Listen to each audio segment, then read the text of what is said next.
Tuhan bersama agama yang mana?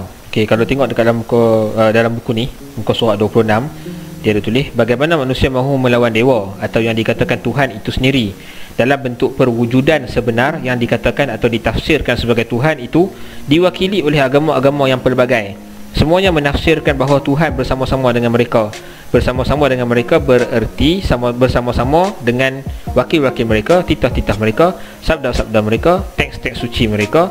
Barang siapa yang melanggar akan dianggap ingkar, dan balasan untuk mereka yang ingkar adalah dibakar. Ini berlaku kepada ramai dari zaman Ibrahim AS sehingga ke Galilei dan masih sehingga kini.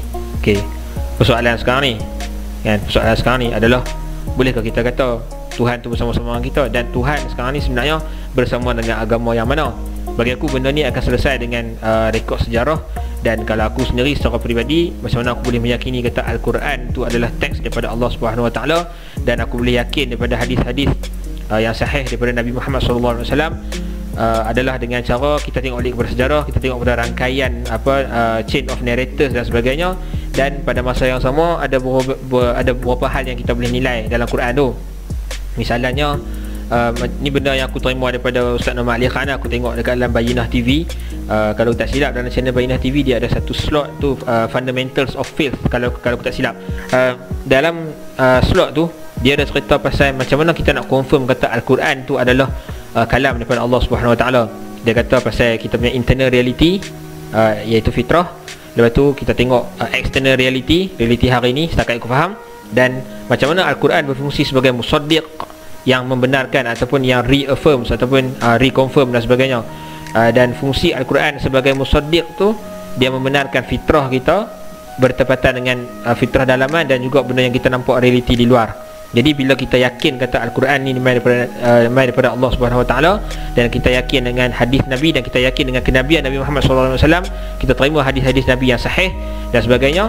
Dengan cara tu kita boleh nak ikut step by step apa yang Nabi ajak dan apa yang Allah Ta'ala suruh. Dan kemudian selepas daripada tu kita boleh berharap supaya Allah Ta'ala berserta dengan apa yang kita buat. Ya, dengan cara tu jalan yang kita boleh dakwa kata Tuhan bersama-sama dengan agama kita.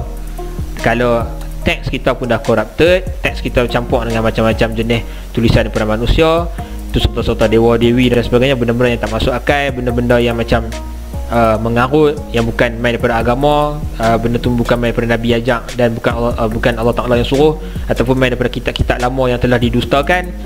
Kita nak kata Tuhan bersama dengan kita tu macam mana? Macam mana kita nak kata Tuhan bersama dengan agama tu? So benda tu bagi aku dah clear cut, cuma mungkin penulis ni tak faham kot. Boleh jadi lah, Wallahualam. So macam mana? Hampa suka dengan video-video yang hampa tengok dekat dalam page kami? Suka dengan video ni yang hampa tengok ni? So kalau suka, kalau rasa ada manfaat, tolong like, tolong share, dan tolong panjang-panjangkan lagi kepada semua kawan-kawan, supaya manfaat tu boleh bukan takat apa saja dapat dekat orang lain juga.